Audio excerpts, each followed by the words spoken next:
Corona महामारी की वजह से भले ही ज्यादातर अंतर्राष्ट्रीय नेताओं के लिए एक साथ मंच साझा करना मुश्किल हो चुका है, लेकिन वर्चुअल तौर पर ही सही सऊदी अरब सफलतापूर्वक G20 सम्मेलन की मेजबानी करने में सफल दिखे।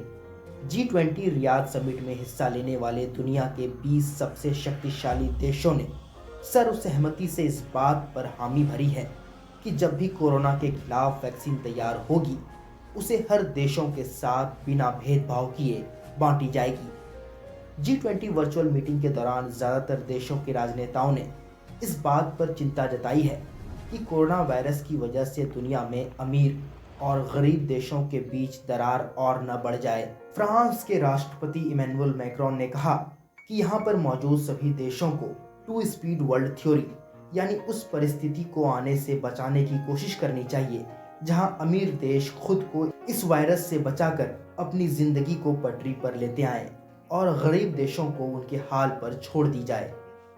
यूरोपियन यूनियन ने भी G20 में शामिल नेताओं से ये गुजारिश की है कि ज्यादा से ज्यादा पैसे कोविड के खिलाफ तैयार हो रही वैक्सीन और टेस्टिंग के लिए खर्च की जाए। European commission head Ursula von der Leyen के द्वारा सभी देशों से अनुरोध किया गया कि कम से कम $9.5 बिलियन एक्ट यानी एक्सेस टू कोविड-19 टूल तैयार करने के लिए दी जाए। जर्मनी की चांसलर एंजेला मार्केल ने बैठक के दौरान ये बात कही कि जर्मनी 500 मिलियन यूरोज कोविड को हटाने के लिए खर्च करने वाला है। वहीं रूस के राष्ट्रपति व्लादिमीर पुतिन ने भी कहा कि रूस के द्वारा इजाद किए गए वैक्सीन स्पुतनिक 5 को दूसरे देशों के साथ बांटी जाएगी। इसके साथ साथ चीन, जहां से कोविड-19 वजूद में आया, उसने भी कोविड के खिलाफ बनाए जा रहे वैक्सीन में मदद करने की बात कही है। वहीं अब अगर भारत की बात करें तो प्रधानमंत्री नरेंद्र मोदी ने इस बैठक के दौरान एक नई ग्लोबल इंडेक्स यानी वैश्विक सूची बनाने की मांग की है, जहां एक वास्ट टैलेंट पूल यानी दुनिया के सभी देशों के हर समाज को नई तकनीक से जोड़े जाने की बात कही। उन्होंने आगे ये भी कहा कि दुनिया के सभी सरकारी कामों में ज्यादा से ज्यादा पारदर्शिता दिखाई दे और प्रकृति को संवारने के लिए ग्रीन पॉलिसीज बनाई जाए। प्रधानमंत्री मोदी ने बैठक के दौरान ये बात भी कही कि भारत वो देश है जिसने न सिर्फ पेरिस एग्रीमेंट के टारगेट को सफलतापूर्वक हासिल की, बल्कि भारत लक्ष्य की सीमा को लांघ कर एक नए आयाम को भी गढ़ रहा है। पीयूष कुमार की रिपोर्ट, हेडलाइंस 21 के लिए। I am glad to share that India is not only meeting our Paris agreement targets but also exceeding them. India has taken concrete action in many areas. We have made LED light popular.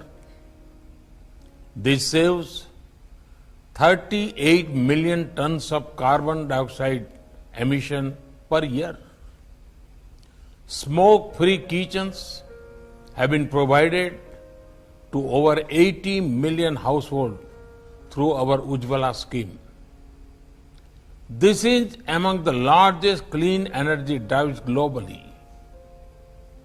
There are efforts to eliminate single-use plastics. Our forest cover is expanding. The lion and tiger population is increasing.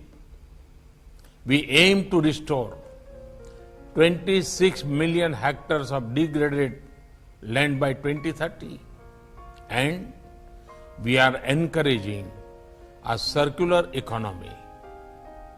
India is making next generation infrastructure such as metro networks, waterways, and more. In addition to convenience and efficiency, they will also contribute to a cleaner environment.